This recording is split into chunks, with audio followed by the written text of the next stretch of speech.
जय हिंद दोस्तों, प्रिय विद्यार्थी। आज जो हम पढ़ाई करने जा रहे हैं वो है प्रत्यय। प्रत्यय किसे कहते हैं, प्रत्यय किस रूप में प्रश्न पूछे जाते हैं, आज हम उसकी पढ़ाई करेंगे।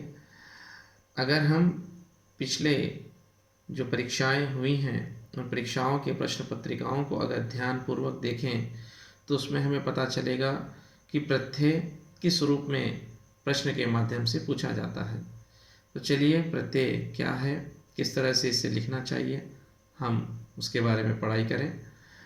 प्रत्यय वे शब्द हैं जो दूसरे शब्दों के अंत में जुड़कर अपनी प्रकृति के अनुसार शब्द के अर्थ में परिवर्तन कर दें, वही प्रत्यय हैं। अर्थात प्रत्यय एक शब्द के तौर पर किसी भी शब्द के अंत में जुड़ता है और जो मूल शब्द है उस मूल शब्द के अर्थ को ही बदल देता है, वही प्रत्यय है। जैसे प्रत्यय शब्द दो शब्दों से मिलकर बना है। ये जो प्रत्यय है वो दो शब्दों के आपस में जुड़कर बना है। जैसा पहला है प्रति प्लस अय। प्रति का अर्थ होता है साथ में, पर बाद में। जो प्रत्यय है, प्रत्यय के अंदर जो फर्स्ट जो आ रहा है प्रति, उसका अर्थ होता है साथ में। लेकिन अगर देखें तो वो साथ बाद में आ जाता है। अय का अर्थ होता है चलने वाला। अंत में प्रत्यय का अर्थ होता है साथ में पर बाद में चलने वाला।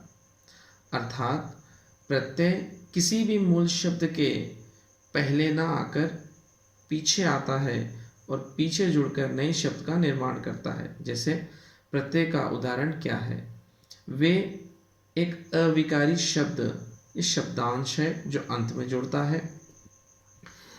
अंत में जुड़कर उनमें विशेषता का परिवर्तन लाता है, उसे ही हम प्रत्यय कहते हैं। जैसे यहाँ पे कुछ एक उदाहरण है। उदाहरण के तौर पर आइन है, पंडित प्लस आइन, पंडिताइन।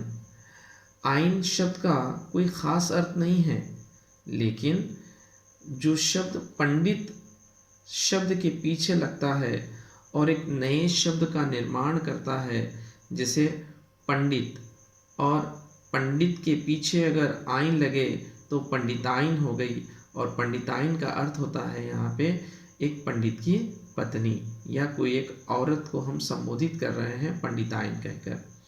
जैसे यहाँ पे कुछ उदाहरण है, समाज, समाज प्लस इक, सामाजिक। एक जैसे ही शब्द जुड़ जाता है वो सामाजिक हो जाता है। उसके बाद सुगंध है, सुगंधित। इत यहाँ पे उसके साथ जुड़ता है तो वो सुगंधित होता है। आगे है भूलना प्लस अक्कड़, भुलक्कड़। यहाँ पे देखिए पूरे अर्थ को बदल रहा है भुलक्कड़। मीठा प्लस आस, आगे कह रहे हैं मिठास, पूरी तरह से अर्थ बदल रहा है। लोहा प्लस आर, लोहार, जो लोहे का काम करने वाला इंसान है उसे कहते हैं। नाटक प्लस कार, नाटककार। देखिए पूरी तरह से अर्थ यहाँ बदल रहा है, नाटककार। बड़ा प्लस आई, बड़ाई। देखिए बड़ा प्लस आई, जैसे ही आई उसके अंदर जुड़ गया तो वो बड़ाई हो गया। बड़ाई का अर्थ है जो लकड़ी का काम करने वाला। ठीक उसी तरह से टिक प्लस आऊ, टिकाऊ। जैसे यहाँ पे टिक प्लस आऊ आपस में जुड़ गया तो एक नया शब्द बन गया। जैसे कि टिकाऊ, एक नया शब्द बनते ही उसका अर्थ बदल गया। उसके बाद में है बिक प्लस आऊ, बिकाऊ। देखिए एक नया शब्द बन रहा है बिकाऊ। होन प्लस हार, हार, होनहार। हार पीछे लग गया, होनहार हो गया। उसके बाद में लेन प्लस दार, लेनदार। देखिए लेन और प्लस दार, दार पीछे जुड़ गया, इसी यही तो प्रत्यय है। और लेनदार, यहाँ पे वो लेनदार हो गया। घट प्लस या, घटिया। देखिए यहाँ पे एक नया शब्द बन रहा है घटिया। गाड़ी प्लस वाला, गाड़ी वाला। एक कोई गाड़ी का मालिक या गाड़ी चलाने वाला व्यक्ति, उसको संबोधित करके पुकारा जा रहा है। सूत प्लस अकड़, सुतक्कड़। देखिए यहाँ पे एक नया शब्द बन रहा है सुतक्कड़। दया प्लस लू, दयालु, किसी व्यक्ति के ऊपर दया करने वाला। प्रिय विद्यार्थी, जो प्रत्यय है, प्रत्यय का यहाँ पे अगर हम एक वाक्य में अर्थ समझने का प्रयास करें तो प्रत्यय किसी भी मूल शब्द के पीछे जुड़ता है और पीछे जुड़कर उसके अर्थ को बदलता है और उस मूल शब्द के वास्तविक अर्थ में एक नया रूप लेकर आता है, एक नई पहचान लेकर आता है। वही प्रत्यय है और वही प्रत्यय के रूप में कार्य करता है। प्रिय विद्यार्थी, उम्मीद करता हूँ कि आपको ये जो मैंने प्रत्यय का अर्थ बताने का प्रयास किया वो सफल रहा होगा, आपको समझ में आया होगा।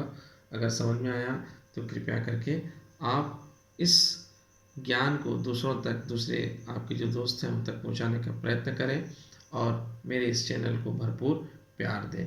धन्यवाद।